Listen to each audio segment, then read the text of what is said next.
ఓం శ్రీ గురుభ్యో నమః. హరి ఓం. వాగర్ధావివ సంపృక్తౌ వాగర్ధ ప్రతిపత్తయే జగతః పితరౌ వందే పార్వతీ పరమేశ్వరౌ. అందరికీ నమస్కారం. ఇవాళ రేపు చాలామందికి అన్ని మతాల వారికి కూడా వాస్తు అనేది ఒక శశాస్త్రీయమైనటువంటి భావన దృక్పథం కూడా ఉంది. వాస్తు అంటే ఏమి లేదండి, మంచి గాలి, మంచి వెలుతురు, ఈ చక్కటి వాతావరణం ఉన్నదే వాస్తు. వసతి ఇతి నివాసే వాస్తు. కాబట్టి ఈ వాస్తు చిట్కాలలో చాలా చిట్కాలు ఉన్నాయి.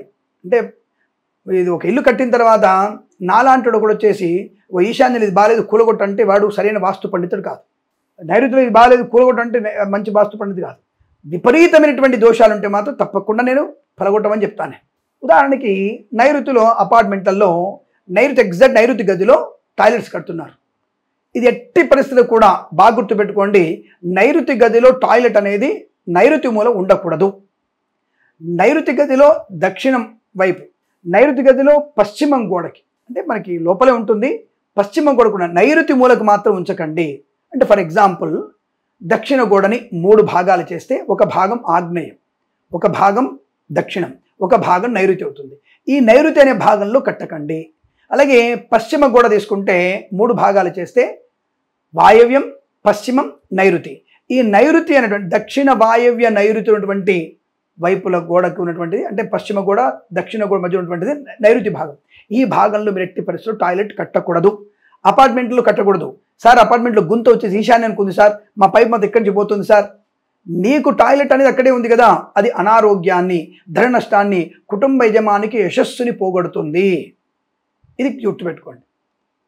అలాగే ఈశాన్యంలో టాయిలెట్ పెడతాడు ఒక ఆయన, ఈశాన్యంలో ఒక ఆయన వంటగది పెడతాడు ఒక ఆయన. ఇవి కూడా దోషాన్ని కలిగిస్తాయి. సుఖం ఉండదు, ధనం నిలబడదు. ఇది గుర్తుపెట్టుకోండి. ఆగ్నేయ భాగంలో టాయిలెట్ కట్టవచ్చా? ఇండిపెండెంట్ ఇళ్లలో కట్టవచ్చు. ఇండిపెండెంట్ ఇళ్లలో ఆగ్నేయం వైపు నీకు బయటి ప్రహరీ గోడకి కిచెన్ గోడకి మధ్యలో స్థలం మిగులుతుంది కదా, అక్కడ కట్టవచ్చు.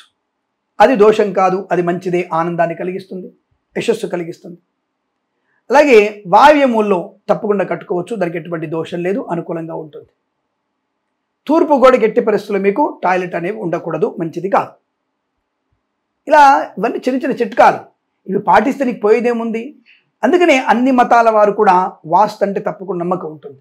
వాస్తులో ఒక మ్యాగ్నెటిక్ పవర్స్ ఉండేటువంటి కొన్ని చిట్కాలు ఉంటాయి. ఈశాన్యంలో ఏదైనా దోషం ఉంటే ఒక రాగి చెంబులో మంచిగా తులసి ఆకులు, మంచి పువ్వులు, అంటే నిత్యము కళకళాడిపోయినారు చామంతి పువ్వు, ఒకసారి గులాబీ పువ్వు, తామర పువ్వును వేసుకుంటూ ఈశాన్యం రాగి చెంబులో నీళ్లు పెడితే ఇంకా మంచిది. రాగి చెంబులో కాస్త పెద్ద చెంబు పెట్టి దాంట్లో పట్టిక, అంటే రాయి, పట్టిక రాయి ఉంటుంది కదా, పట్టిక రాయిని కూడా అందులో పెడితే ఇంకా విశేషం. ఏమండి పట్టిక రాయి బరువు కదా, ఇదే పైత్యం అంటే దీన్ని అంటారు, దీన్ని పైత్యం అంటారు. తగ్గించుకోవాలి కాస్త దాన్ని. మనం పెట్టేదే ఈశాన్యములో దోషపోవడానికి పట్టిక రాయి పెడుతున్నాం. అది చెంబులో నీళ్ళల్లో పెట్టినటువంటి పట్టిక రాయికి బలం ఎక్కువ, తేజస్సు ఎక్కువ, అక్కడ ఉండే నెగిటివ్ ఎనర్జీని బయట తోసేస్తుంది.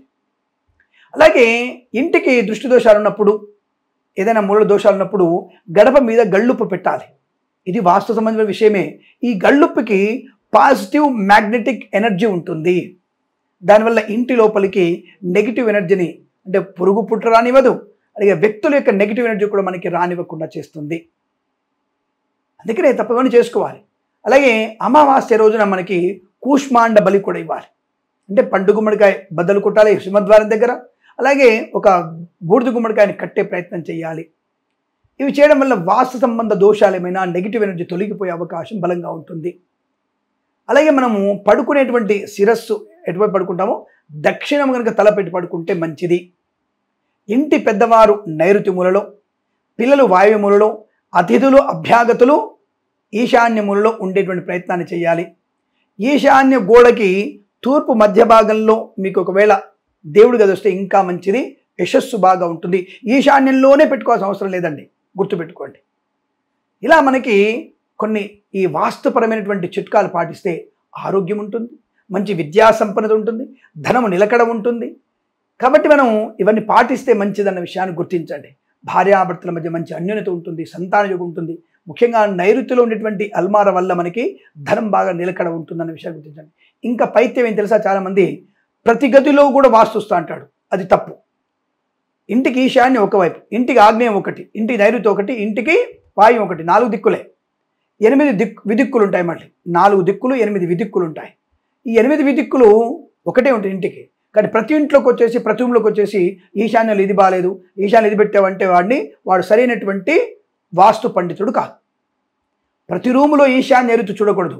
ఇంటి మొత్తానికి ఈశాన్య నైరుతి వాయువ్యాలు ఉంటాయి తప్ప ప్రతి మూలలు కూడా, ప్రతి గదిలో అవి చూసేవాడు సరైన జ్యోతిష్య పండితుడు కాదు. ఇది గుర్తుపెట్టుకోండి. ఇవన్నీ చిన్న చిన్న చిట్కాలు చాలా ఉంటాయి. చిట్కాల కోసం తప్పకుండా నన్ను సంప్రదించండి. ఈ నెంబర్కి కాల్ చేసి అపాయింట్మెంట్ తీసుకుంటే వాస్తుపరమైనటువంటి దోష నివృత్తి కూడా మీకు చెప్పే ప్రయత్నం చేస్తాను. శుభమస్తు, అఖండ ఐశ్వర్యమస్తు. నమస్కారం. ప్రేమతో మీ కిరణ్ శర్మ.